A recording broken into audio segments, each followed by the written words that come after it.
Good morning, video games. Welcome to Filthy Casuals, a podcast about video games hosted by three very kind and extremely knowledgeable boys. Thank you very much for joining us. My name is Tommy Dasilo, and what's this?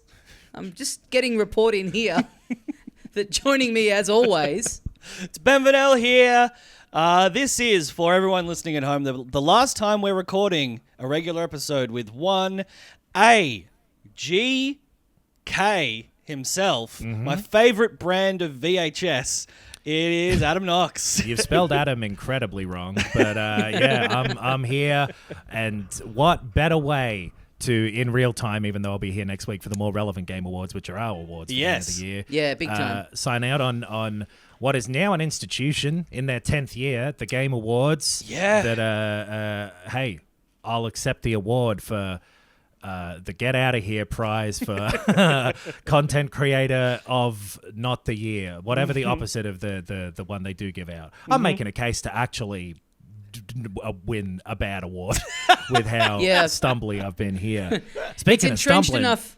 The Game Awards are entrenched enough now that people are like actually get annoyed by what games are nominated in what category. That's when you know something's really kind of become part of the furniture, is when people are, you know, when something starts, it's like, whatever, this is just a guy inventing a thing. Who cares? There's no real validity to this. To now seeing this year, people were like, how can the Elden Ring be nominated? It's DLC. It's not fair. Oh, but at least they were cool about the winner. But I get why, like, because heaps of places have their Game of the Year thing, but I guess the Game Awards are the biggest group of people in the industry who are all voting at once, so it's the closest to an Academy Oscars type situation, I suppose. Yeah. And then it's also the sort of de facto E3 replacement, even though there's those two other ones that Jeff Keighley also does through the year that sort of function as that too, and people obviously do their state of plays and whatever now. This one tends to have, as is the case this year, the biggest sort of surprise announcements for sure. Yeah. I mean, and like people do still care about who wins like Academy Awards, and people got mad at Astrobot winning Game of the Year, but still, nevertheless, most people only care about the trailers, which we've spoken about it before. Insane thing to do if the Oscars did that, but would be better and more exciting if they did. I would be way more keen to tune in. It's dope. Yeah. It's so much fun to have them peppered through. The good ones, there's a lot of ads or things that you're inevitably not going to be interested in too. Yes. And we've said this before as well, but it is always funny the speed with which they race through, like, please welcome to announce the awards, Roadrunner, and then the awards are just sort of brushed over so that they can get to the next ad. But I enjoy watching them often because there's something stupid or embarrassing in a way that I find funny that happens. But this year it was pretty smooth and normal. Right. Again, they've achieved a level of credibility that can only come with not introducing the Chic Hydrobot to prance around like a theme park mascot. There was one thing in particular that we'll get to that certainly was the Chic Hydrobot of this year for me, but a couple of funny things just in terms of the non either award. Like, the Game of the Year went to Astrobot, like we said, which we, at least Tommy and I thought was great, and I think you liked it too, Ben. I don't have any problems with a winning Game of the Year, yeah. I get it, especially if you've got kids. Like, if you're a family, that's the best game that came out this year for a family. There is something weird. I'm just thinking about it then, like the fact that the Game Awards happens like at the end of the year, so it is coming out around the time that every like website podcast is also doing their own kind of Game of the Year wrap up. Whereas like the other, like the Oscars, the Emmys, the Grammys, they're all just at kind of like a different point of the year. So you're not in that sort of cycle of like, it does kind of make the awards stand out more and feel like less of a year-end list than this kind of does. Yes. It'd be funny with video games if it was just like the Game Awards were in like, I don't know, March or something, and then you had like award season in the way that like they wait like when movies come out, like has such a bearing on being considered for the Oscars. I'm gonna guess that at least part of the reason why Game Awards stuff works around this time of year too is because people would prefer to get that stuff out there before Christmas gift stuff is decided. Yeah. Games being a lot Yeah. more Christmas gifty than movies and well, music is sort of, but not anymore, I guess. But like, Yep. yeah, it makes sense from that perspective, I guess. But Astrobot won. That all good, well done, and a bunch of other awards. I remember like for various things like music and whatever got like. I don't remember being like, what the fuck? Not that I would necessarily react that way anyway. But Yeah, I think it got shared around. It all got shared around pretty well, which is nice. And you do see that occasionally with the Oscars and stuff where, like if a movie has fantastic special effects but is not, Oscar bait sort of stuff, that'll win VFX and... Sure. But, Astrobot definitely has the feeling of like a comedy or a Pixar movie or something winning the Best Picture Oscar, and I think people would still be like, what? But that's not a real thing. And the Oscar goes to Anchorman, the legend of Ron Burgundy. That's kind of what it's the equivalent of. It's like there's something for everyone in this one. You'd have to be a pretty cold-hearted individual to not have cracked a smile at An this absolute one. crowd pleaser. Well, I mean, speaking of movies like that, here are my three favorite on stage things that happened. Okay, great. The nominees are when at the start Jeff Keighley offhandedly mentioned that Ken Kutaragi, the like father of PlayStation, was there. This is right at the start of the show, and it showed Ken Kutaragi in the crowd. He was like, "Hello," and then he gets up and starts walking to the stage, and he wasn't meant to do that. They just move on, and Jeff Keighley points out several other notable people who were in the crowd tonight. And he's just standing there next to this like security bouncer guy at the front of the stage, like awkward. That was really awkward. Can I tell you, I didn't see this live, but it's made me feel a lot better about something that happened to me last night. I was at the pub and I was there with my dog. Similar stakes then. Yep. These, All right. These bartenders came over and were talking to me about the dog, and then one of them, he like put his hand out, and I thought he was going in to shake my hand. No. And so I went to shake his hand. I was like, oh no, he's taking the empty. He's just taking the empty glass that's sitting there. Why would he be shaking my hand about my dog? Like, great work on that, you're BM, a fucking disgrace. You really polished that one off, brother. Well done. So at least, I mean... Yeah, at least that wasn't televised and going out to millions of people worldwide. It was only a brief moment, and I think it was probably also partly because, I don't know, maybe it was, I don't know if it was a misunderstanding that he was meant to at some point say something. Anyway, because he didn't get up for the rest of the night It's either. real like child at like a school assembly. It's like, just because they've said your name, you're not meant to go up there. That's right. Right, exactly. I mean, it's a language barrier. I imagine it's exactly that. He heard his name and was like, oh, maybe I'm getting presented with something. Sure. I guess. Yeah. Also, Hideo Kojima fit check. He was dressed kind of like a dark mode Austin Powers, which was cool. Yeah, tight. I liked that. And then also, it was, Harrison Ford was there, and they always have their big celebrity, but he came out to the Indiana Jones music and told Troy Baker that he did a good job, which must feel pretty good if you've played that guy's character. That was cool. That is kind of crazy for a man who famously doesn't give a fuck about anything outside of the actual, job of acting. They must have wheeled a dump truck of money up to his house. But I think he's enjoyed the Indiana Jones victory lap more than he has other movies too. Yeah. Star Wars, he's always been a bit like, I hate these movies. Yes. But Indiana Jones, I think he gets pretty fun movies. Yeah, I want to see one of those like variety roundtable things with Harrison Ford, Troy Baker, Timothy Chalamet, and Bob Dylan. Just four guys, and the guys who are playing him, just chopping it up. Also, Troy Baker quite tall, Todd Howard quite short. Always, funny stuff. Yeah, that is a good image. Twins, baby. But other than that, it was like a lot. There wasn't the chic hydrobot. There wasn't someone rushing the stage or whatever. It was all pretty normal award show. Oh, the other person like Harrison Ford who kind of doesn't give a shit. Ella Purnell was there, and Fallout won best like adaptation or whatever. And pretty soon after this, because she was in that what's it called? Arcane? The League of Legends, Arcane. A thing of like, I don't know, one of those ones where her publicist has put it out as though it were a question in an interview or something, articles being like, Ella Purnell won't be doing any more video game adaptations because she doesn't want to be seen as the video game person and is not a gamer and doesn't necessarily like them. Like, I think her going there might have been part of the like, oh, I'm done with this. All right. Yeah, sure. Hey, good for you. It is, yeah. It's funny. I watched, I saw Timothée Chalamet being interviewed about this Dylan movie that's about to come out, and on Colbert, and Colbert asks him like, so yeah, when did you, how long have you been into Dylan? And he's like, oh, I started getting into him when they gave me the role in the movie. Yeah. And it's like, I know we talk about how you hate it when an actor in a game adaptation is like, I've always, it's like, no, you haven't. But it's also like, in something like there's a middle ground where it's like, I mean, just say that your dad used to play him a lot around the house. That's believable enough. That's the thing, because it makes sense for like a generation gap type of thing. I get why Bob Dylan might not have penetrated.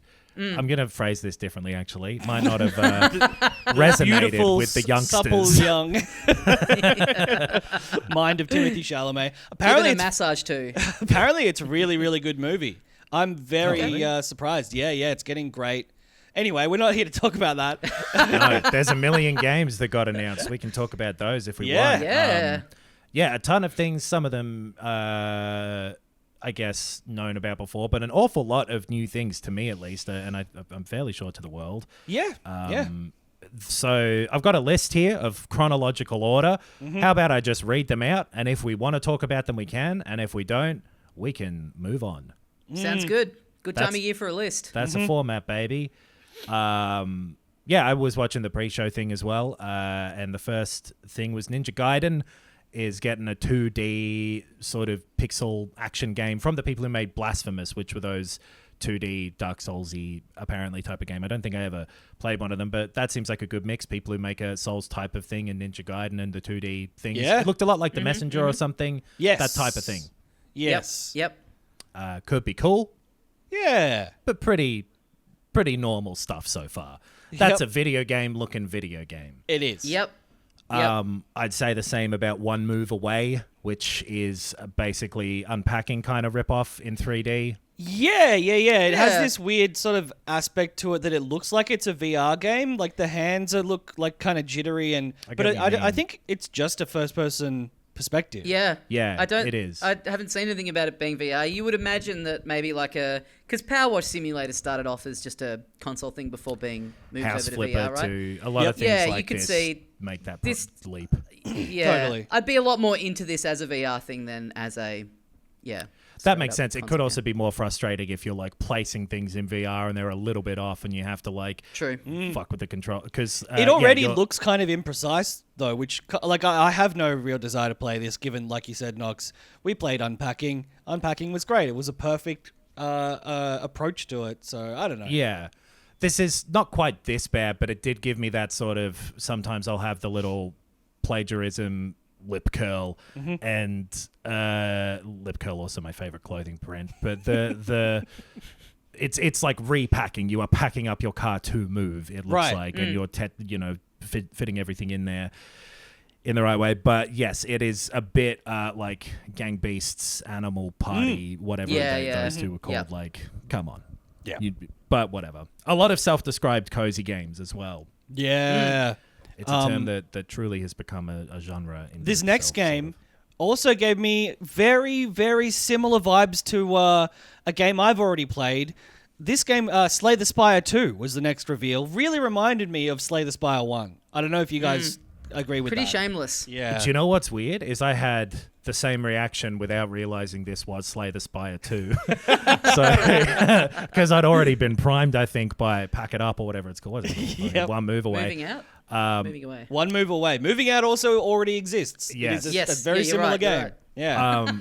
I guess I'd never seen Slay the Spire's visuals before. Oh, 'cause right. I didn't really like the way this looked, but people rave about Slay the Spire. Yeah, I love it. It's one of my most played games. Again, similar to like a Marvel Snap. I just find it super easy to jump in and do a couple of runs. It's awesome. I really, really like the first one.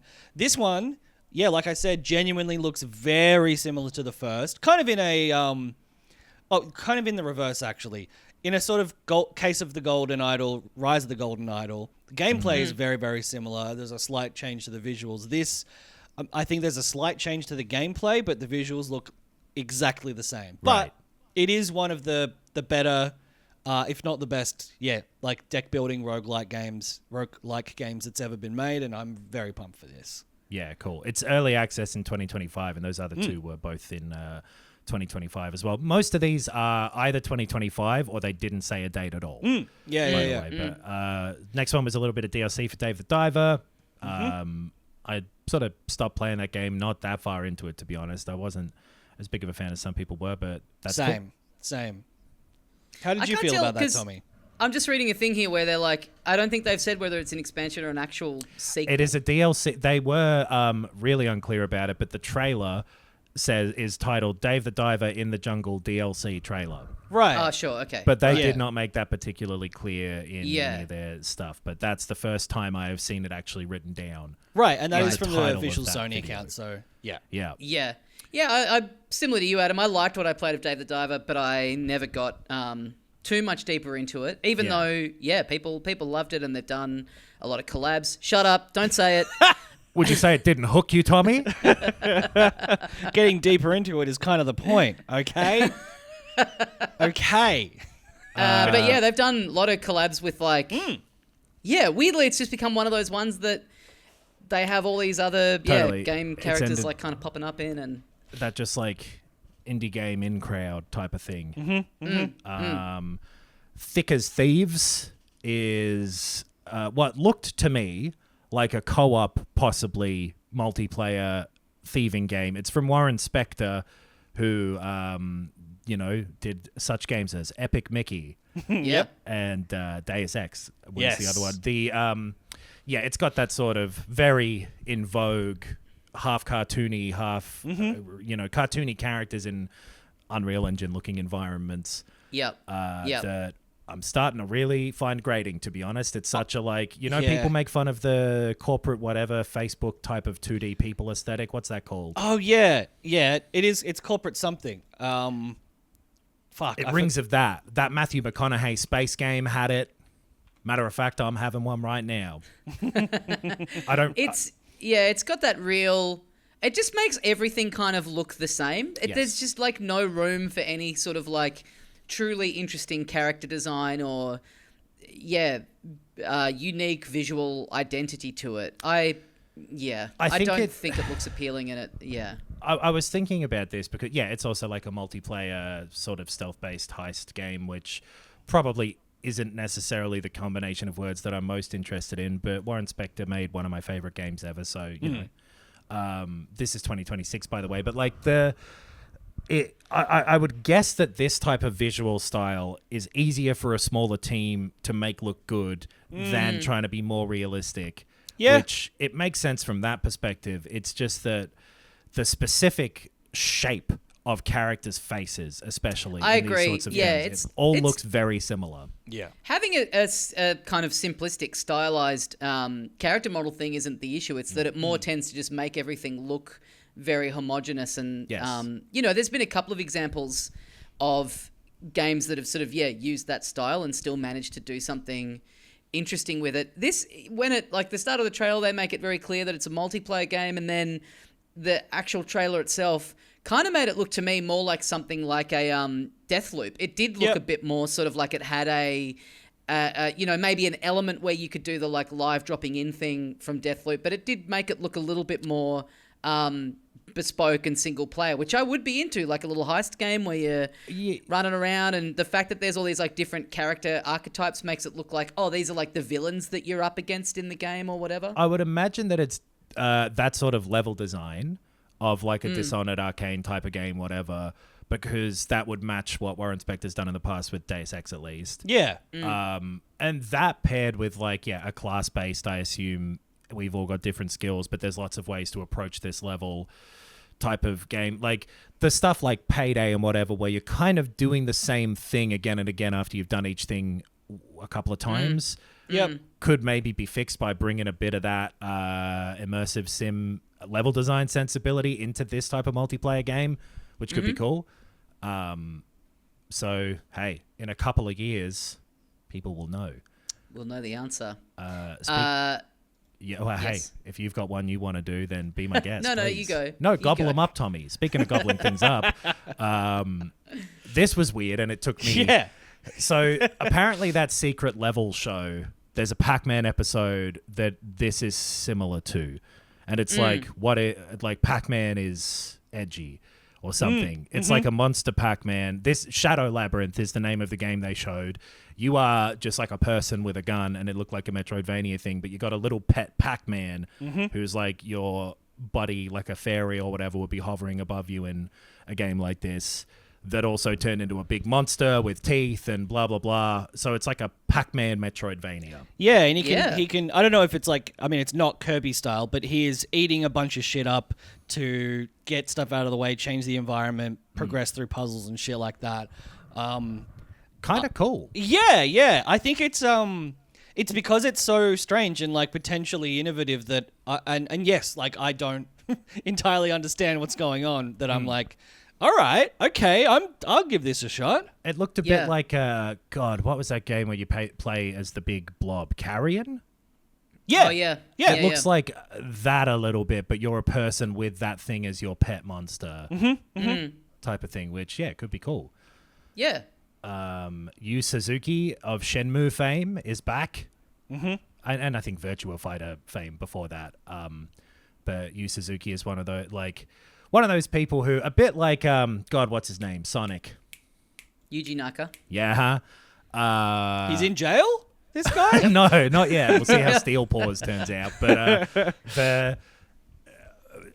did some great stuff in the early to mid-90s and then still has their name mentioned these days when, given the opportunity to do a Shenmue 3 and wrap the whole thing up, he instead went, no, we're sticking to the original plan of 48 games, which I do respect in one way, but something new, cartoony, anime-looking thing called Steel Paws that there wasn't really any actual info about. No. Just sort of like a robot suit lady. Yeah, it's a mobile game, and it's coming to Netflix.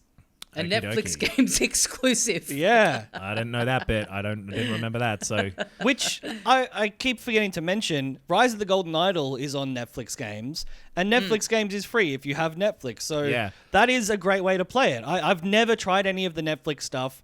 I don't know how it works, honestly, but there are games on it that are worth playing, that's for sure. I think you just download it to whatever device and is compatible with it, which I think is like computers, phones, and iPads, and a bunch of different stuff. Yeah. And apparently their library's all right. I've never really checked in. I guess it'd work like xCloud. Is that the Yeah, right I thing that think I'm it thinking? downloads it Yeah. locally to phones too, possibly. Yeah, right. Just as an app. Anyway, so that's old-fashioned. what Steel Paws will be on. Yeah. PAWS, by the way. KYORA, by the way, is the next one. Kiora, which is almost hello. Yeah. I believe it's almost a greeting from Yep. the southern hemisphere. I'll leave you guessing as to where. Speaking of plagiarism, this looked like that game Terraria. Yeah. Yeah. Yep. But good for them. Now we're talking. Let's get real here. You know what's a tried and tested, true world game, you may even call it, is soccer or football. Yeah. And the people who made Sifu, which was a really fun game with really tight controls and combat and kind of difficult, they're making a game called Rematch, and it sounds strange putting it this way, but is Rocket League with people. Yeah, 100%. That's exactly what I thought when I saw it as well. Yeah.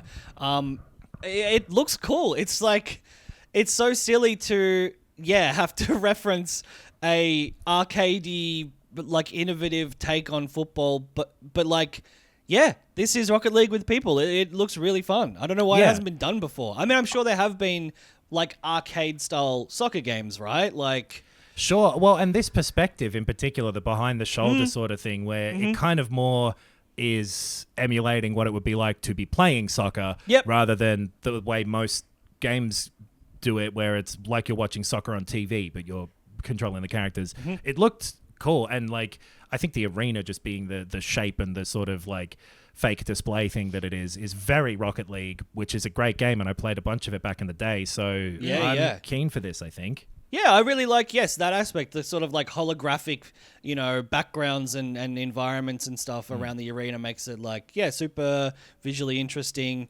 And yeah, I didn't get super far through Sifu. Like I got through a couple of the stages because it is quite difficult. tough. But man, like those controls and also the presentation and the everything about it was I really, really liked. Totally, really different sort of game, but this is the sort of multiplayer game I can get into for a bit. So 5v5 soccer, cool, next year. Something called Solasta 2. I looked up the first one and it was an RPG that people seem to think fucking sucks, but has some stuff in it where people are like, you could make a good game out of the combat in this. It's actually secretly good or whatever, but the story's bad and stuff, and they're making a sequel. But it's like an isometric tactical RPG. It is a Baldur's Gate style thing. This one, at least, I've never heard of the first one, but no, I hadn't either, and it didn't seem to have too many positive responses. But the people who were into it. So if they can gussy it up a bit, maybe that'll be cool. But they've got I don't know when that's coming out. Early access next year. Yeah. So they've got a hell of a lot of time, I would expect, before this big RPG comes along and stumps everyone, I would assume. They showed off The Witcher 4. Yeah. It was shown, there was a little message down the bottom of the screen saying like, this is being shown on currently unannounced video card from Nvidia or something like that, which will be those 50 ones that are coming out next year, I would assume. Right. It didn't look, it wasn't gameplay or anything, but it did look like it was rendered in like a target what the game we hope will look like type of, it looked at some point like it had sort of real-time elements to it, like cutscenes will look or whatever. Yeah. Yep. But it was mostly a big sort of combat cutscene with Siri being the main character now. Sorry if I activated anyone's speakers. This is going to be the thing that brings society down. This is going to be like the Y2K bug. Yeah. People are going to get this game and be playing it. All their fucking devices in their house are shutting down and going off. They'll put a Star Wars character out and have to be like, his name is Haig Oogle. You've got to put a space in between.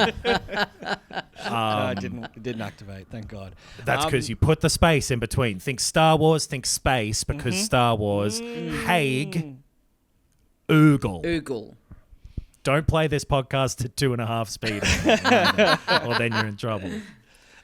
This looks great. I loved The Witcher 3, and all of the expansions was so good. And hey, I also loved Cyberpunk 2077. Phantom Liberty, we talked about that recently. It got everyone back on board to an extent. And if that wasn't enough, I think we also all predicted people will just be like, Witcher 4, it's all forgiven. I'm excited for this. Yep. Yeah, there's been, it's one of those ones where it's so crazy when anytime a game comes out and the lead is a woman that people go like, oh, they've wrecked it. It's so strange that coincidence keeps happening. Well, at least it won't happen again during the Game Awards list of stuff, Knox. Yeah. Fuckheads be damned. It was my abridged version of the Bible. Actually, not really. I guess it would kind of sometimes be the opposite in there. But like that's beyond the scope of this, though. The Witcher 4 looked like fun. And what I'm really hoping, because they had, the setup was very classic Witcher style quest of like, something's wrong with a village and the people are being weird about something and something depressing happens, plus a section where it showed all the combat of the couple of swords and drinking a potion. And if they can get that right this time, not that it was wrong in The Witcher 3, but it wasn't the best. Sure. That was definitely a bit of a barrier to entry for me the first time I played it. I literally had to was like, oh, I don't think this is for me, and came back like a year later. If they can figure out the right balance of like needing to use those potions and having that be a cool system that you sort of prepare for in a fun way, and then the combat being a little bit more good feeling, which is an embarrassing piece of terminology to have to think for that long to get to, but obviously The Witcher 3 is incredible, and they could make something, a sequel is exciting, and having a new main character, and I would assume new areas and stuff to explore because of that, like making a bit of a change is exciting to me. Yeah, absolutely. Unless speaking of changes, here's one of the weirdest feelings I've ever felt in the surprise of the announcement and then slowly figuring out what this next game actually was over time. Yeah. They showed a trailer that from like the castle they showed really early. It was like, fuck, that looks like Elden Ring. Turns out it was Elden Ring. A game called Elden Ring Nightreign, Reign, that is a really strange and surprising thing. This is coming out next year. There's a multiplayer test for it that signups for open on like the 10th of January and it starts in Feb or something. Yeah.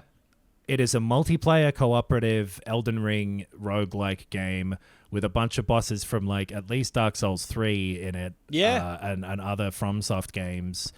You aren't leveling up a custom-made character. There are like pre-made characters that you will be, I assume, getting new skills for over different runs. You will definitely be picking up different weapons inside of there.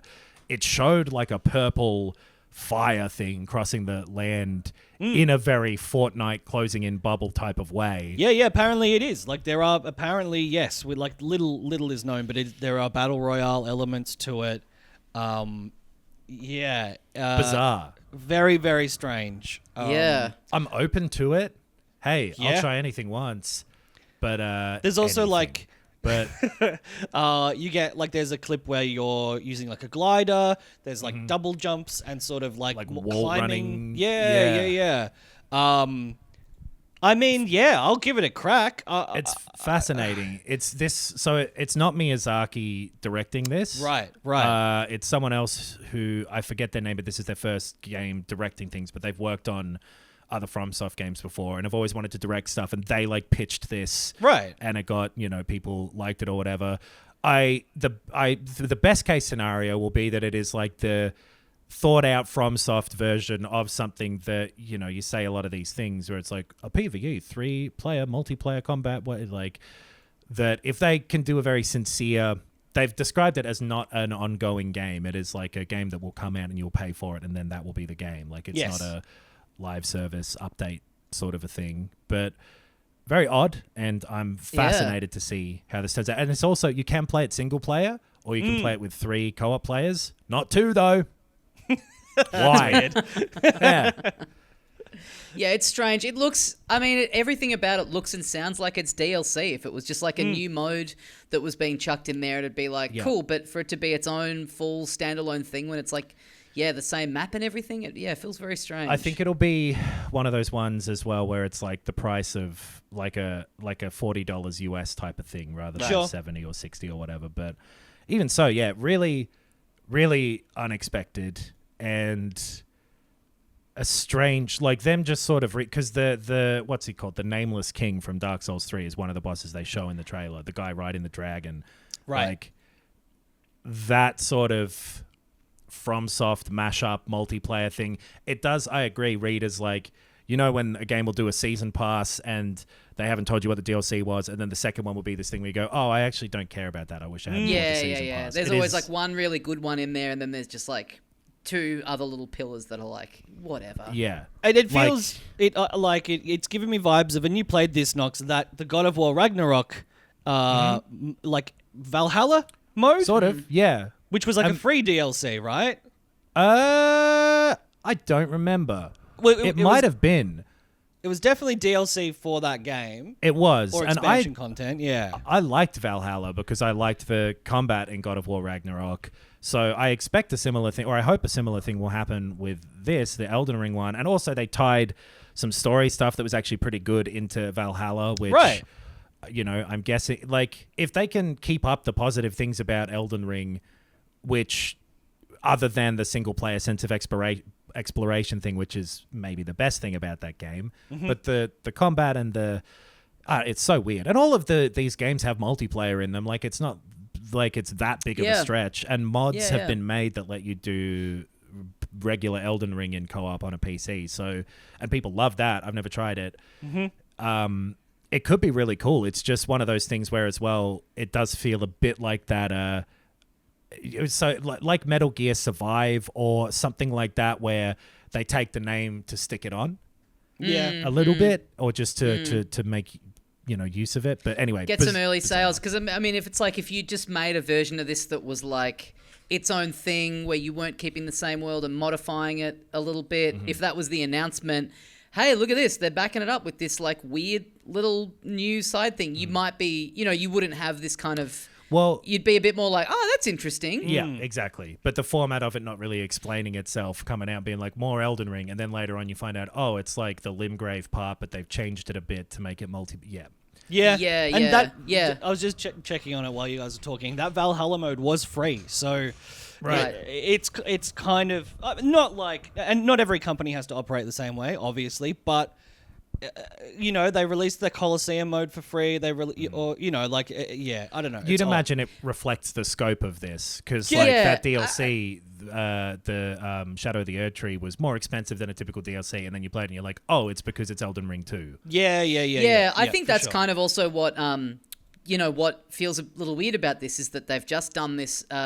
paid DLC expansion that kind of feels like it's like the new gold standard for like how much you can put into an expansion for a game, and then to do this thing where the messaging is kind of unclear and it seems a little like a bit of a sort of bizarre like mod fanficky sort of step back thing, I think is the thing that makes it, any other company to be like, oh yeah, but I mean, they've sort of made a rod for their own backs with like the caliber of the way they do things and how they roll things out. Like they're so particular about things, it seems. Literally like a mod. And then, the fact that very recently they've been saying quite actively like, we're not working on any more Elden Ring, but maybe they phrased it as like, Miyazaki isn't doing more Elden Ring, or like, no, we're not making Elden Ring 2 or whatever. We're not working on anything Elden Ring related because we just finished it. Yeah, because I'm talking to you. We're not working on it because no work went into this. A bunch of shit that was already there. Tommy! And it'll be like roguelike stuff where you go through an area and then you get to like pick a boss to fight at the end. It's very weird. Right. Fascinated to see it. Expectations tempered though. Final Fantasy VII Rebirth is coming on the PC in January. That's cool. Great game. Yeah, real soon. People should play that. So here's the thing I mentioned before. This is the Chic Hydrobot equivalent. Okay. Sure. You remember seeing a game called Catly? No, but I have since seen it. Man. So Catly was this weird trailer of just these random cats kind of jumping all over each other, and it was weird, and it was like, it's a cozy game. Announced for PC, Nintendo Switch, and Apple Watch. And it looked weird, and it turns out that it is... people have been doing some digging. It is likely to be some sort of weird NFT, Catly coin, something... Oh, interesting. Possibly. And hey, I don't want to, I'm just going to unrelated make a noise, scam, and hey, can't help it if the noise sounded like an English word. There's a lot of words. But like the company that is putting it out, I've seen people be like, it was made like a week and a half ago or whatever. Like, right. Yeah, right. Some bizarre thing that they must have just, everyone's got a price, especially Jeff Keighley. So can we put this on here? Yeah, sure, man. Yeah, because it just visually it looks kind of interesting, but no real detail about what, it looks almost like a Nintendogsy kind of thing, like a... I guess impossible to tell. Yeah, that's probably what they're hoping to evoke, but then... the actual thing will look nothing like this, and like the descriptions of it online reek of that, like when you get like a knockoff product where it's just got random keywords in it. Yes, it's like a game about animals, plants, SEO, like just all these different terms. That it's a really odd one. Yeah, I'm excited to make it my game of the year 2025. I'm excited to blow my life savings on it. I need to bounce back after I put everything into Hawk to a coin. Oh God. Well, speaking of spitting on a thing, I wouldn't spit on a new game from the creators of Eco, Shadow of the Colossus, and The Last Guardian. Man, this looks fucking sick. I mean, it looks like Shadow of the Robot Colossus, but I enjoy Shadow of the Colossus. Exactly. And say those words again. Shadow of the Robot Colossus. Fuck yeah, dude. Oh, just make that the title, bro. Yeah, this looks great. I'm very excited for this. Gen Design is what they're called now rather than Team Eco. Right. I don't remember what happened for them to be sort of separated from that name or development. I think maybe they left Sony or Sony canned them, but it's the same people. Fumito Ueda, who's the like sort of person behind. This won't be out for like 10 years probably, if it's anything like the at least Last Guardian. And this looked very early. It's still called Project Robot. Mm-hmm. But it's got a. It's given me a bit of a feeling of the like a bit of a darker version of this, but the scaling of the things in Horizon Zero to the like little tower things. I'm willing to bet it will have like a sad Iron Giant style story kind of thing going on. Mm-hmm. It looked like you fly the head of this robot away and can probably land it on other heads and do other robot types or something. It looked cool and like it won't exist for a long time. Yeah. The Outer Worlds 2 will exist next year, which looked very much like a follow-up to The Outer Worlds. Yeah, I'm very excited for this. I loved The Outer Worlds 1, or as it was known then, The Outer Worlds. I'm pumped for this. Because what do they got? Avowed? Avowed's coming out next from Obsidian? In like January or February. Yeah, which I also think looks great. That's, the Skyrim, but done by a team with potentially more creativity in the writing. I'm pumped for this. It does just look like more of the same though, so not heaps to say. Totally. And but that first game I really liked as well, and then it maybe ran out of steam a little bit is my memory of it towards the sort of back end somewhat. I don't remember why, but then the DLCs were cool. And it did, because this trailer had a bit of the sort of like the tone was cranked up a lot. Yes. And I feel like the actual first game nailed that a lot better. Oh, yeah. I mean, we haven't really been commenting too much on sort of like the actual presentations, but a lot of these really rubbed me the wrong way. A lot of the music choices, a lot of the presentation style.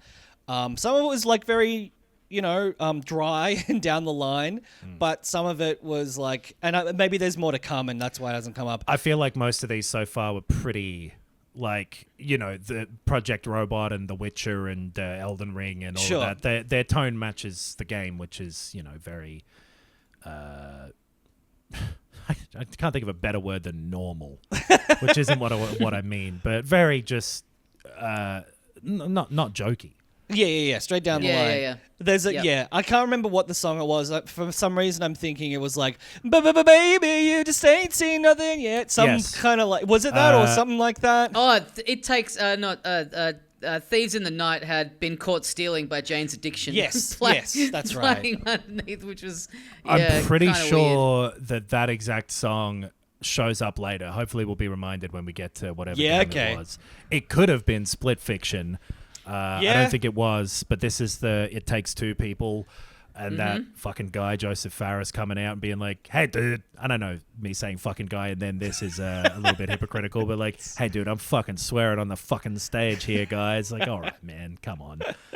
I hated It Takes Two. Didn't play it, just watched it, but I thought it really didn't connect with me at all. It was fun to play, but the story was quite off-putting, and that was important to me.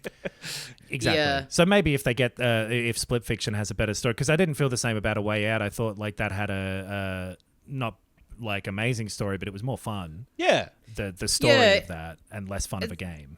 Yeah. This is a cool concept, and I thought like mechanically It Takes Two was really fun to play, and for some reason I've been seeing it pop up a lot on little like reels and stuff lately. So I don't know if it's like it had a bit of a takeoff, just people sort of discovering it a bit again. I think similar to Overcooked had a bit of that too. Like co-op games are popular, right? Yeah, and I mean the things that we had the issues within it, in It Takes Two, which was about like a relationship.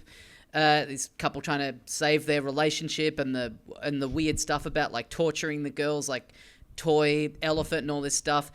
That again is like the kind of stuff that is going to pop off on streaming because it's all quite ridiculous, and there's a lot to say about it, as we found out when we did videos about it. So this looks fun. I mean, I thought I really enjoyed the mechanics of it. It was like a good 3D platformer that had some fun work together puzzles, and just looking at this now, it looks like this is doing a lot of the same kind of stuff, but in Yes. more of like a science fiction-y sort of world. Gameplay-wise, so, this is a direct sequel where they were saying, like, each level will have its own sort of gameplay mechanic that you're... exactly the same gameplay as It Takes Two, with a new, different story that, hopefully is an opportunity for them to do something that just resonates with me a bit more. Yeah. That's out This in looks March fun. as well, so it's very soon. Oh, Cool. yeah. Okay. Steel Hunters was some tank thing, some mech thing from the people who make World of Tanks. Yeah, it looked... It, not to be too negative, it just looked like a shitty version of fucking Armored Core, but, maybe it'll be good. Who knows? Hey, there'll be an audience for it, I'm willing to bet. Yeah. And what would you say if you were trying to be too negative? I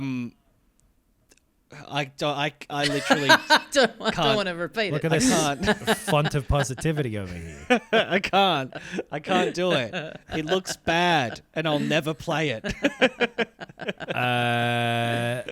The Long Dark is a game I've heard of. I have no idea what it is, but apparently it's still in early access and hasn't been completed. The Long Dark 1, and they have announced the Long Dark 2 Black Frost, which will come into early access in 2026. But like the story of the Long Dark 1 apparently has not been finished yet, and that game is, I think, still in early access itself. So don't know what's going on there, but also don't know what's going on there. Yeah. Could you be a bit more This looks kinda negative? Cool. Don't know what's going on there. That's much better. Yeah. I feel like this is one of those, like, just ongoing survival, like living world games where there are thing, I believe, there's like a series of quests and storylines and shit where you're like trying to survive in a like a multiplayer server arena sort of thing. I don't know. But either way, something outside of my experience. But I'm open to new experiences. I'll try anything once. You know what? I won't try for a fourth time, more than likely. Yeah, I was gonna say. Hot off the heels of this year's most talked about movie. Which they didn't mention once during this Borderlands 4 announcement. Yeah. Probably wisely. Yeah, I mean, it's not an announcement. They've showed Borderlands 4, but this was some gameplay footage and stuff, and boy, oh boy, does it look like more Borderlands. Which, it does. It does. I assume still has plenty of fans and probably does fine. And again, co-op looter shooter thing, there are some people who that scratches the itch completely. So go nuts. I can't see the gameplay. Do they just mean in-engine cutscenes? Because I've watched this several times. I mean, actually, wait, sorry. There is 3 seconds of gameplay just before the title appears. There's bits of it peppered through this trailer, which is mostly a completely different, like pre-rendered, different looking art style kind of. Yeah. But yes, there is also bits and pieces of. But if you want to see more gameplay, type in Borderlands 3 onto YouTube, and you'll find some good enough. Yeah. It's spreading. They should get. I mean, they didn't they? Was this? I saw this afterwards. Was this in the show, or was this someone that Statler put together and after? They had Waldorf? Stadler and Waldorf. Yeah. Oh, right. I was about to say they should have. They always used to have like the real catty Hollywood reporter guy, kind of like roasting people's looks on the red carpet. Mm-hmm. Like they need a guy like that in the Game Awards. But I guess they just kind of did do that this year with Stadler and Waldorf. Yeah, and honestly, some Statler and Waldorf had a couple of good jokes.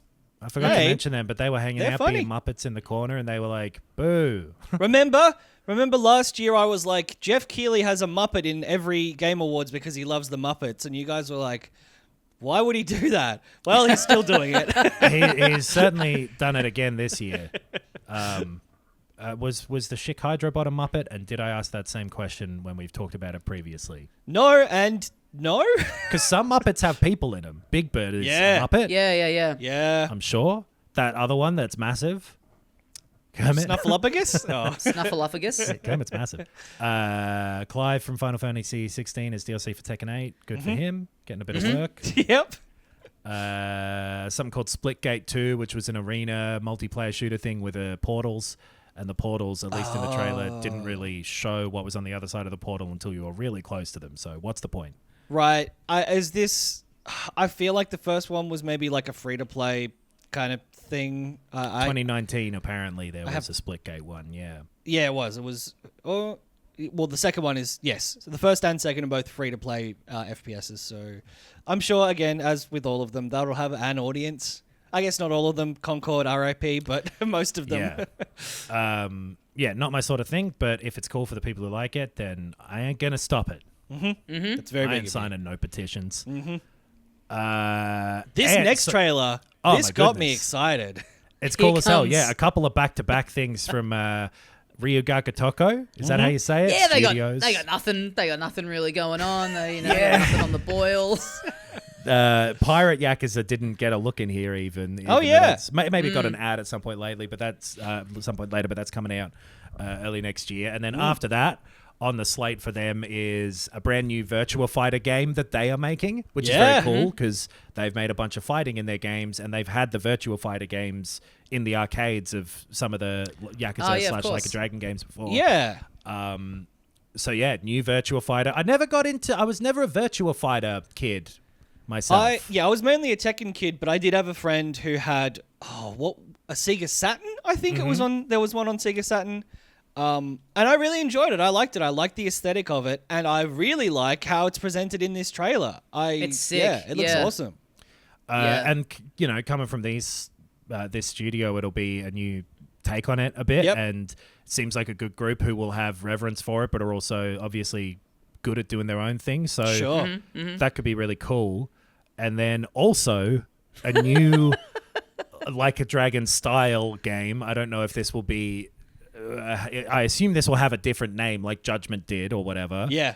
Because at the moment it is called Project Century, and it is a Like a Dragon type game set in 1915 Japan with punch type combat rather than turn type. Yeah. It looked cool as hell. This is great. Like, I know it's not the same country, but like it reminded me of what's it called? Ip Man. So that was the guy that trained Bruce Lee. He was like, I think he was in Japanese occupied China, and so it was that era of time, and it was like kung fu stuff mixed with this sort of early 1900s setting, and it gave me similar vibes because it's martial arts in an early 1900s setting. So totally, this cool like steam train type punching is a bit of fun. This looks sick. It does. Yeah, it doesn't. It looks separate enough to Like a Dragon. I would be surprised if this is like linked within the same world or whatever. I would imagine it could either just be a completely separate thing, or because it's combat in Japan and they've got a bunch of those games, like Judgment was sort of a different thing, but they'd mentioned some people or whatever. I wouldn't be surprised if someone mentioned like the character from Ishin or whatever, because he would have been 55 years ago, so maybe not. Something like that. Yeah, maybe I don't know. A couple of little Easter eggs or something. But because I feel like, if it was directly linked, they would have said something in the trailer, probably. Very possibly. Project Century. Project Century is actually a sick name. It would rule if that was the finished title. Yeah. Yeah. Very cool. I'd expect that's, a long way away, but by this studio's... Because it will be Virtua Fighter first. And they're also putting out like a re-release of Virtua Fighter 5 in like February called Virtua Fighter Revo or something. Oh, yeah. Because I think Evo and then it's a redo of anything. Oh, yeah, because they're also doing like their own little presentation at some point soon. Yes. That is more about that. Well, it's more about all of it. Yeah. For only having a codename at this point, there's a fair bit in that trailer. Like, it does Absolutely. look, it wasn't just a little, grab of like a cutscene. There's a fair bit in there. Totally. Yeah, it does. There's more gameplay in that than in the Borderlands 4 trailer. And just the speed with which they seem to be able to make massive things. I wouldn't be surprised if these both came out next year or something. Totally. Yeah. But yeah, two cool things that are very much in their wheelhouse, but also different. So great. Yeah. Do you think in the world of their Virtual Fighter game, you'll be able to go to someone's house and load up their PlayStation and play Like a Dragon? Yes. That'd be really cool. That would be fucking awesome. If they put like the PS2 version of Yakuza 1. Yeah. Yeah. Oh, that's That a great would be idea. so Write sick them a if they did letter that. because this is the sort of thing that they might do if you ask them. Yeah. Get me in there. That guy, that like Tokyo Vice book, the guy who like moved to Japan because he wanted to be like a Japanese crime reporter. I move over there just to be the ideas guy in it. Yeah. Ryuga Gakutoka. Like, don't speak any Japanese. Like, I've got so many good ideas. If only I could communicate them to them. Yeah. Maybe if you like wrote something down or drew it instead of just putting your feet on the desk and yelling this at us. And then something called Turok Origins, which looked like total shit and is a third person Turok. Yeah. Sort Coming of off game. fucking sick titles like Project Century, Turok Origins is like a parody title at this point. God This looked damn. like real PS2 like fuck you game. Yeah. You know what I mean? Does that make sense? A PS2 fuck you game? I mean, Yeah. it'll make sense to someone out there, and that's all that matters. Just some I who gotta gives say, a though- shit type of stuff that I don't know why I felt this strongly about it because, you know, it's got dinosaurs and guns and stuff. It just, I don't know. It looked off The fact to me. that the O in the logo of Turok is the dinosaur's eyeball, dude, that is sick. Yeah. Well, you've got Turok 1 or 2 on the N64. I don't remember which to thank for that. Good shit. I don't know. I didn't really take much notice of this at the time, but I think the gameplay looks pretty fun. I'll wait for, more information. I think it's just partly one of those things too, because Turok is a first-person shooter on the N64 to me, and if you're not trying to do a modern version of that, like I think it was just a third-person thing. Maybe go fuck you, Turok Origins. Okay. But that's personal. It could be. Warframe 99 is a game that is already out, and Yeah, it is right. a Warframe thing, and I don't know much about Warframe. It's very successful. That's what I know. Lots of Yeah. people play it. I've never played it once. There are a couple like this where Warframe had one and Hunt Showdown had one, where it's like, and it's out like either in a week or today. Warframe 1999 seems to be some time travel thing, and I don't know, it probably makes sense to Warframe people, I'm assuming. Sure. The one later, Hunt Showdown, has like some it's like Hunt Showdown 1896. Oh, yeah. That's the one that Crytek, the people who used to make Crysis, make, and it's like some sort of online first-person shooter, but like PvE, whatever thing. Right. And it's Hunt Showdown 1896, featuring Post Malone in a very prominent role in that game. It's like some circus ringmaster. All right. And digital Post Malone was pretty funny to see. And I think has been in other games too. I swear there was another game that had Post Malone in it. Yeah, that sounds right. Wasn't that he in does a sound movie as familiar. well? I'm sure. And he's been in a couple of music videos. Yeah. There was like a fighting game or something where Post Malone was a DLC. Maybe I'm thinking of a Call of Duty game and you could get Post Malone. That would make sense. Maybe. I don't. I'm not finding anything else. I guess a lot of the SEO is going to Hunt Showdown 1896. Yeah. But those are two similar sorts of, I know people like them and I don't know what they are type games. Power World's getting an update a couple of days before Christmas. So a couple of bloody creatures are going to be stirring. That's for damn sure. And then we got another surprise that didn't impact me too much as someone who never played these games back in the day. But Capcom are making a new Onimusha, which they haven't done since, I want to say the PS2, but certainly the PS3. It's been a dead series for a year. It's called Onimusha Way of the Sword. It's out in 2026, and I've no idea about much more of it. It looked cool, though. Yeah. It's got some hacking and slashing, some third-person sword combat. Ghost of Tsushima vibes a little bit, but you're fighting like monstery things, I guess. More like, I wouldn't imagine it'd be open world type of thing at all, because those original games were sort of Resident Evil / Devil May Cry of the time type of games with sword combat rather than gun or gun plus sword. They had their gun game in Resident Evil, their sword game in Onimusha, and then they combined them in Devil May Cry. So you had every option back in the PS2 days. Yeah, what a golden era. But yeah, this looks cool. I guess also, kind of Black Myth Wukong is the most recent thing I'm thinking of maybe as well. But yeah, I'd imagine it would feel it looks like it would feel thick and heavy from the way it looks in this. like maybe I never played Rise of the Ronin in the end, but maybe like that Oh, bit yeah. too. And yeah, a Capcom version of that type of thing could be really great. Yeah. Yeah. Couple of like this thing that I think it's Chinese, a series called Dungeon and Fighter. Yeah.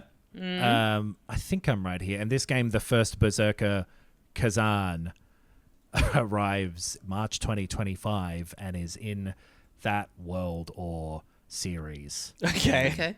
I don't know. It was introduced by the Russo brothers or the Russos for some reason. Oh, yeah.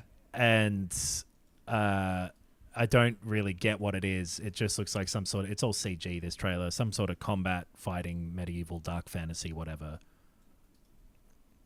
I might have some details wrong there because I don't know if you can tell from my tone, but I'm about as interested in this as the Russo brothers seemed.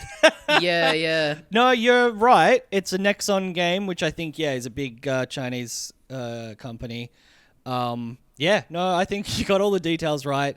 I just don't think I'm interested either. But Yeah. It's weird. One of those ones that just kind of blends into the background, kind of looks the same as about 8 other things, Totally, but yeah. without any kind of interesting sort of hook. And even in this Or like unique CG hook. pre-rendered trailer, he was fighting like 5 of the same enemy. So like, all right, what are you doing? And like no actual footage of the game, I'm fairly sure, in this trailer. There might be some out there, but yeah, cool. Good for you. Yep. Not my tempo. Next. Not my cup of tempo. Dying Light the Beast is some sort of Dying Light game that I didn't know existed, but it was apparently revealed earlier this year. yeah, it's like a single-player standalone thing, apparently. Yeah, kind of like, do you remember Far Cry, not Primal, Predator? Something like that? Far Cry Instincts, which is where Jack from Far Cry had the powers of the monsters in Far Cry sometimes. Oh, I never played that, I don't think, but cool. I think this is the Dying Light version of this, where you have some, beastie superpowers. Okay. And then it's a Dying Light game, which I never ended up getting that into 2, but it seemed like it was good and there for people who wanted it. Yeah, it was fun. I never finished it, but I put in a fair chunk of time, and I feel like that it's just one of those. It's a AA game that probably fell victim to a AAA game coming out a week later. That's just the way of the world, unfortunately. It probably was something like that, yeah. Yeah. But could be cool. Good Yeah. for them. Hey, people like to kill zombies. Personally, I think we should discuss things with them.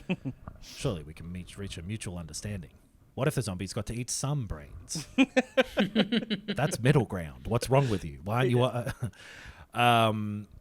Another similar sort of It Takes Two looking thing from the people who made Overcooked, speaking of that, called Stage Fright, had like a very technically in-depth trailer too. Like it opened with the characters from it being like, watching a trailer for the game on the screen and then getting sucked into it. And they were like, Overcooked, oh, that game, you turned into a cunt when you played that game. And then it like cut to the stage and they done all of these like big swoopy graphics for the stage and had a shot of Jeff Keighley looking around like, oh no, what's wrong? My beautiful awards ceremony. He can host, but I don't know if the guy's getting an award for acting at any time soon. The Monstars are coming to kidnap me and take me to their theme park. What about Space Jam, but Michael Jordan's dick gets real long instead of his arm? Oh, and he fucks the hoop? Yeah, what about that? Or one of the Monstars. I'd like to see that. Yeah, Well. I'd pay money to see that. Hey, Apparently, that's what Stage Fright's all about. Anyway, have a look moving at my on. new DeviantArt that I am going to be spending a lot more time on. Stage Fright, people who made Overcooked, making it Takes Two type, more similar to that looking co-op game, possibly. There wasn't actually any gameplay, so I'm just kind of guessing at that from it seeming to be a little more story-based with these characters having character. Could be cool. Yeah. Now, this one's weird as fuck, this next one. So, Game of Thrones King's Road is a game they showed off just now that honestly looked like they'd found a game that they made and forgot about in 2018 and found a disc copy of and went, oh shit, we forgot to put this out. Let's do it now. Because it is a Game of Thrones single-player like story game where you are playing some pretend character who seems to be... in every major event of like season 5 of Game of Thrones or Sure. 4 or something. Yeah. Really bizarre looking stuff. So- it's like an action adventure game. Sir Gump of the Forest appearing in all of the fucking... Totally. Yeah. He teaches Jon Snow how to dance like he does. yeah. He teaches Arya to do that little knife flip trick. Yeah. He gives Sansa the idea for the song Imagine. Yeah. Okay, I'm going to work for the Like a Dragon people, and you're going to work for these guys because that's a way better idea. Yeah. I don't know about that. Yeah, this is very strange. There's no gameplay, right?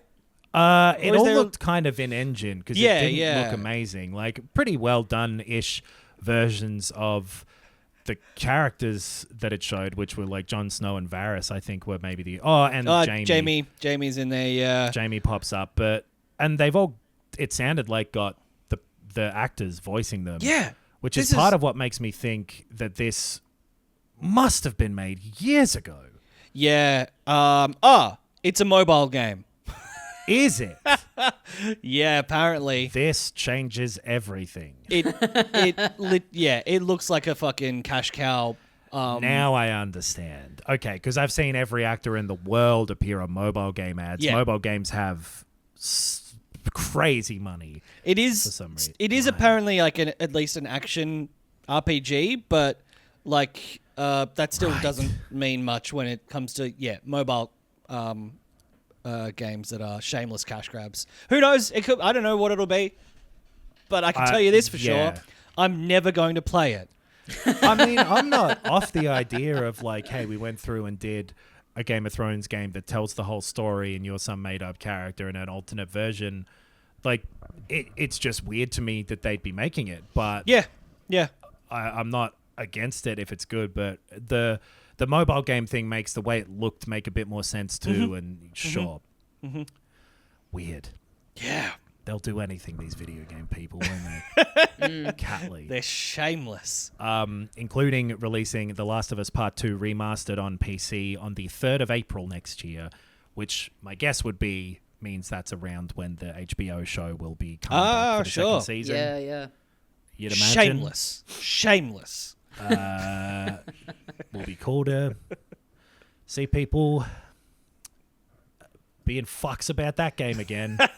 Get your Red Arrow clip art ready. If you sell like that impact font, hate bait type font from your website, you can get your own grift going, much like those YouTube people. I won't be using any of that font when I address Sonic Team Racing Cross Worlds. Because apparently, you guys have played some of the Sonic Racing games, right? I think maybe a tiny bit. I played the one that was I think it was called Transformed or something. Superstar. Was it like Sonic Superstar or Sega Superstar Races Transformed or something? I think so, yeah. Sure. And I really loved it. It was like it was like a little bit before Mario Kart 8 came out, and so it was really scratching that itch, and it was cool. You could play as like Alex Kidd, and Wreck-It Ralph was in it for some reason, but the tracks all kind of changed with each lap, which was really neat. Yeah, it was cool. There was like another Sonic racing one in 2019. I forget what that was called, and that didn't really grab me at all. But but yeah, they have made some good ones. So, and this does seem to be a bit of a, I don't know, the name Crossworlds would maybe suggest that they're bringing in a bit of other franchises or something into it, which could be cool. Funny if they don't. Yeah. Yeah. Gotcha. Like Sonic Racing Enter the Multiverse, and it's just like, it's just Sonic and Shadow. Yeah. Yeah, no date or anything for that, but Jeff Keighley was like, I played it not like a while ago, and it was fun, so I don't know what they're doing.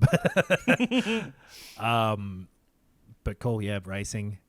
Maybe you'll be able to do that in a Model T Ford type of thing in Mafia the Old Country. Yeah. Which is also coming out next year and looked like it could be cool. Yeah. Yeah. You know, pretty unique setting as far as video games go. This sort of like, I think it's set in Italy. Yeah. And in the early 1900s, I suppose, because there's that type of car. And it looks like that. You know, that's I love it when a game goes somewhere I've not been. Like a fucking bathroom to have a bloody shower, mate. Whoa! Bloody gamers. Well, I feel like people Because, I remember Mafia 3 came out. I played a bit of it. It got mixed reviews. But then they remastered all three of them again. And I feel like people really loved, at the very least, the first one in that sort of remaster. I think... Mafia Definitive Edition or something? Yeah, which I think the remaster of 1, people were mixed on, but 1 is a good game. And 2... and 3, I think, both had a similar type of mixed, partly for technical stuff for 3. I struggle to remember because I played 1 like 20 plus years ago. Yeah, same. I think this could be pretty cool. Yeah, I hope so. I'd like every game to be cool. And I'm ready to go back to the old country. I'm ready to go back to Mafia because I never played any of the Definitive Edition games. Apparently, they've got like an 8 out of 10 on IGN, which I guess is mixed in video games terms. From the 6 to 10 scale of video games. Yeah. Which it's basically 5 stars. Sure. 7 is a 2, 8 is a 3, 9 is a 4, 10 is a 5, 6 and below is a 1. And it's stupid as hell, and people need to stop reviewing them like microwaves or whatever, where the technical aspects have such an impact. But people can do what they want as well. What am I getting on a soapbox for? I'm out of soap. I need to go to the bloody bathroom, you bloody gamer. Have a shower. Bottom line, this could be fun. Yeah.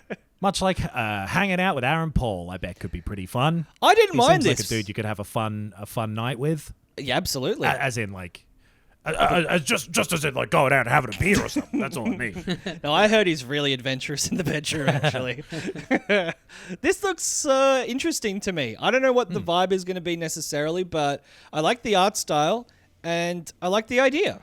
It is a Telltale game. This game called Dispatch. That we were talking about, where you are like a failed superhero that Aaron Paul is playing, or like one who's had to go work in essentially a superhero call center where they dispatch them to go and solve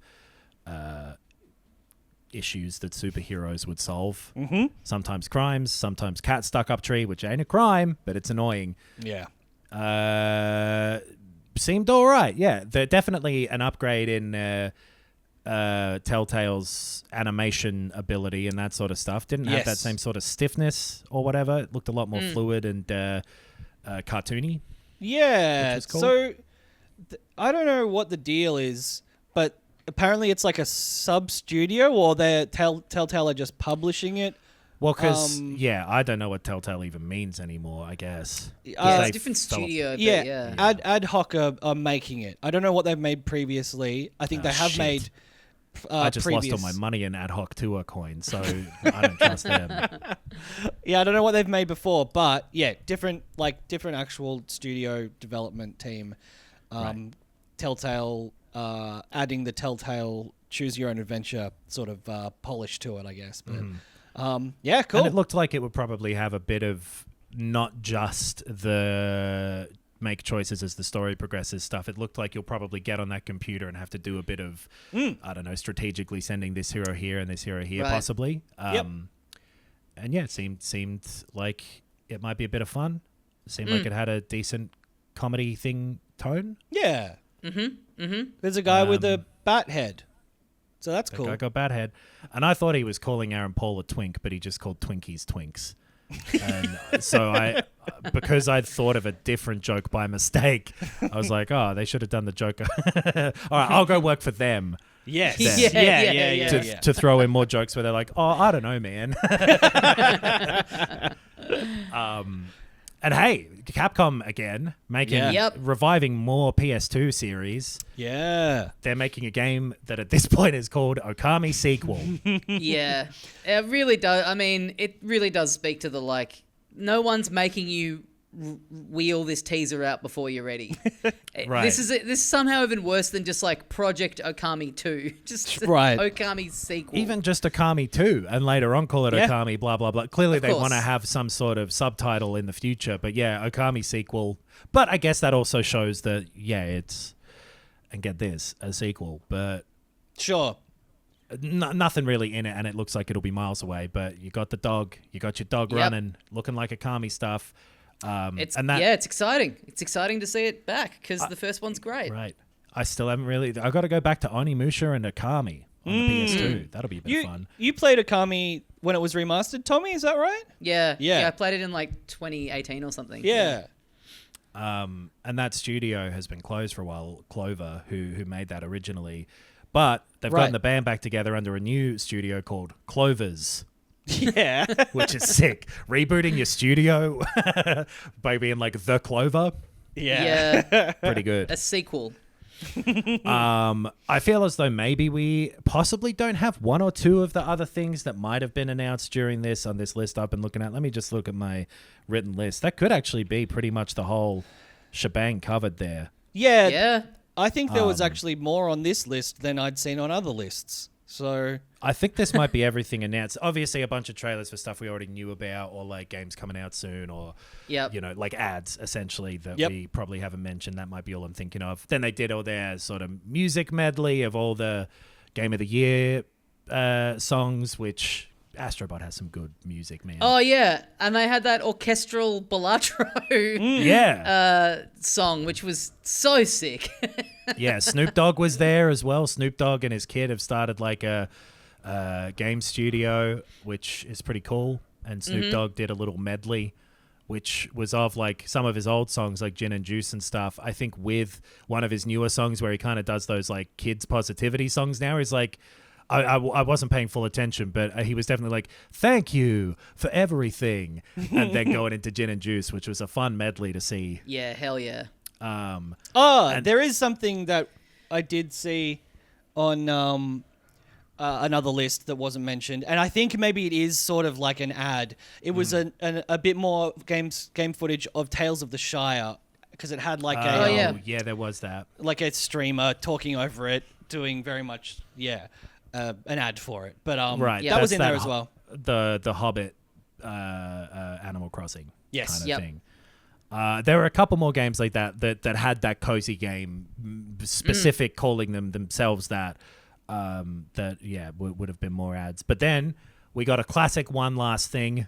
Yeah. And I love getting the One Last Thing. Yeah. Me too. Oh, yeah. It's one of the best places to put a thing. I'd seen rumors that Half-Life 3, and people do this all the time. I did notice not one person saying Silksong that I noticed. Yeah. People have given up all hope on that, but there's some rumblings about a Half-Life 3 showing up sooner rather than never. But this was also cool. Some footage of a spaceship with a big Porsche logo on it, big bright red thing, and then very Naughty Dog looking animation and fidelity. Yeah. And I was like, is this Naughty Dog? Because Sony, you don't need to know the whole fucking story of my play-by-play here, but Sony Santa Monica and like the team who, like, what's his name? Cory Barlog and the God of War 2018 people are working on a space thing as well, apparently.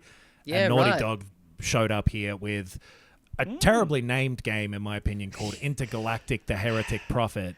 Just Real call bad. it Intergalactic or something else that is less generic, because having a generic title and adding a dumb subtitle is, in my opinion, not the way to go. From the people who've come up with Uncharted, perfect name. Yeah. The Last of Us, intriguing name. Crash Bandicoot, fun Daxter. name. Yeah.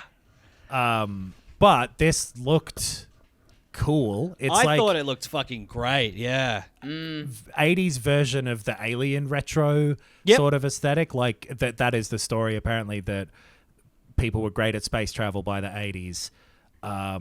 You had this main character showing up that I assume is the player's character. I don't know what her deal is. And then in the background in some photos, Kumail Nanjiani is there as seemingly the villain. And the dude who played Lalo in Better Call Saul is also on some of the photos there. Yeah. Oh, sure. So interesting sort of celebrity cast picks. Yeah. The 80s, like they've said stuff like Akira and Cowboy Bebop is the sort of inspiration for this. Yeah. So it's like a lot of the, 80s style branding and colors and it looked like they had that stuff down completely. Yeah. Really and, like, good looking trailer. It's been fucking done to death, that style, in a lot of stuff in the past 5 to 10 years. But I thought this, just doing it in a really really good way sort of helped.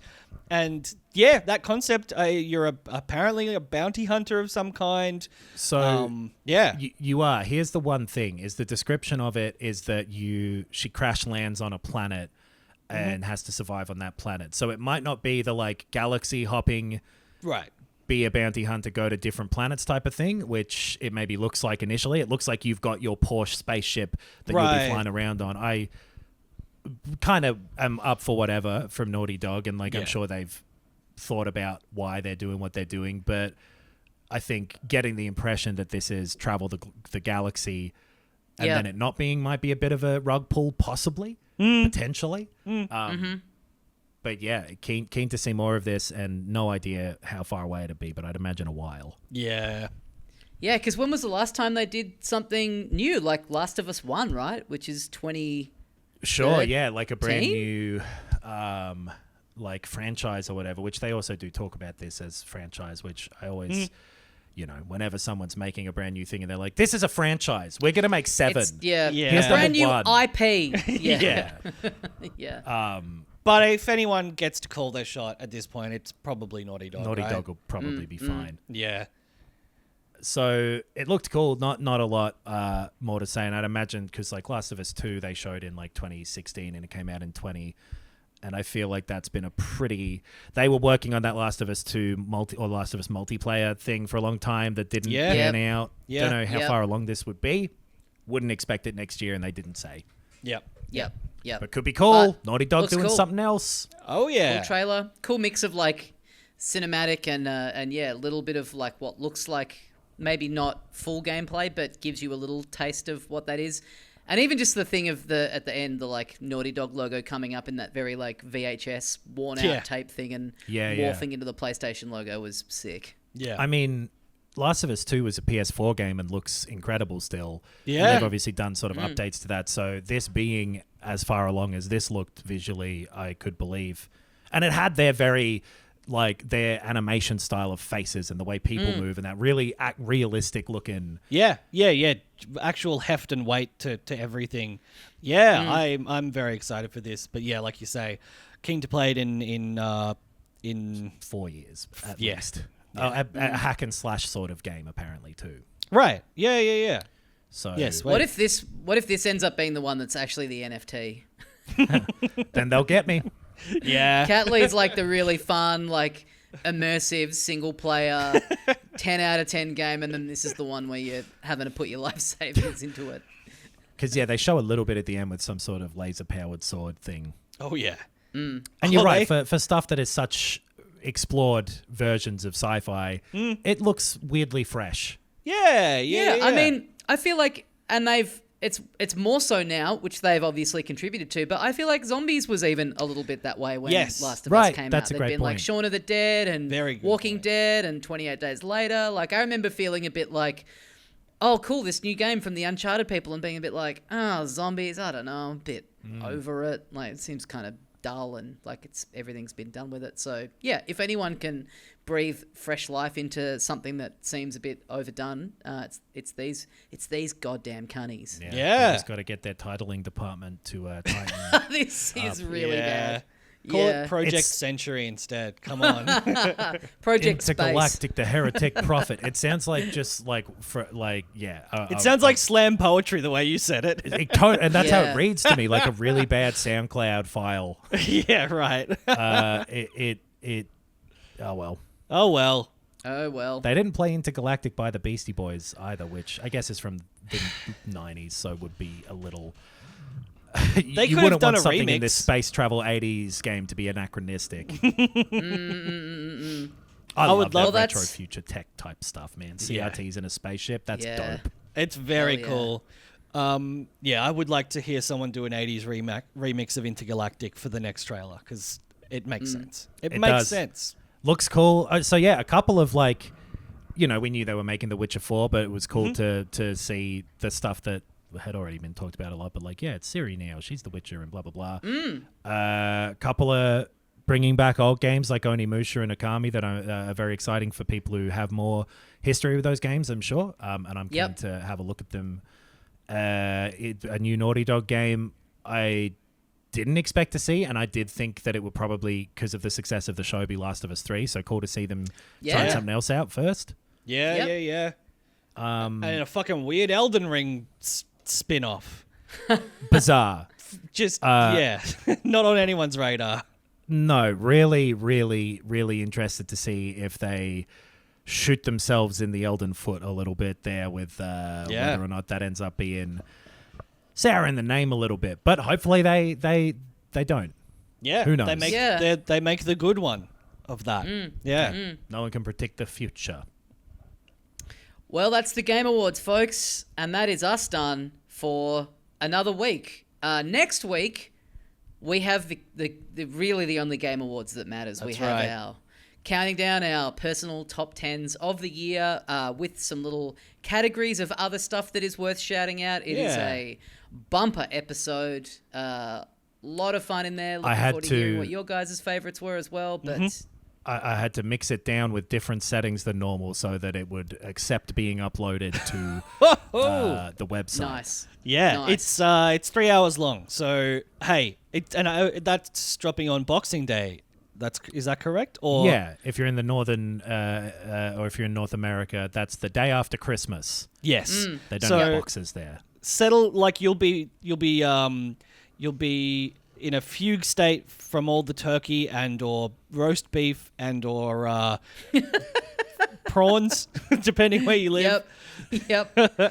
You'll be in line at JB Hi-Fi to return a thoughtless gift that someone got you because they know you like tech and actually isn't something that you need or want at all. So Borderlands 4. Pop the headphones in and Grandma. But yes, enjoy that. That'll be a nice, hefty and fun way to end the year. It was a great episode. We I think we all had a lot of fun with that. Shouting out our favorite games. And that'll be the last main feed one, but then a couple of Patreon ones that I'll be on. So I'll see you there, and I've said it a bunch, and I think I'll have said it on Instagram and stuff by now. But again, thanks everyone.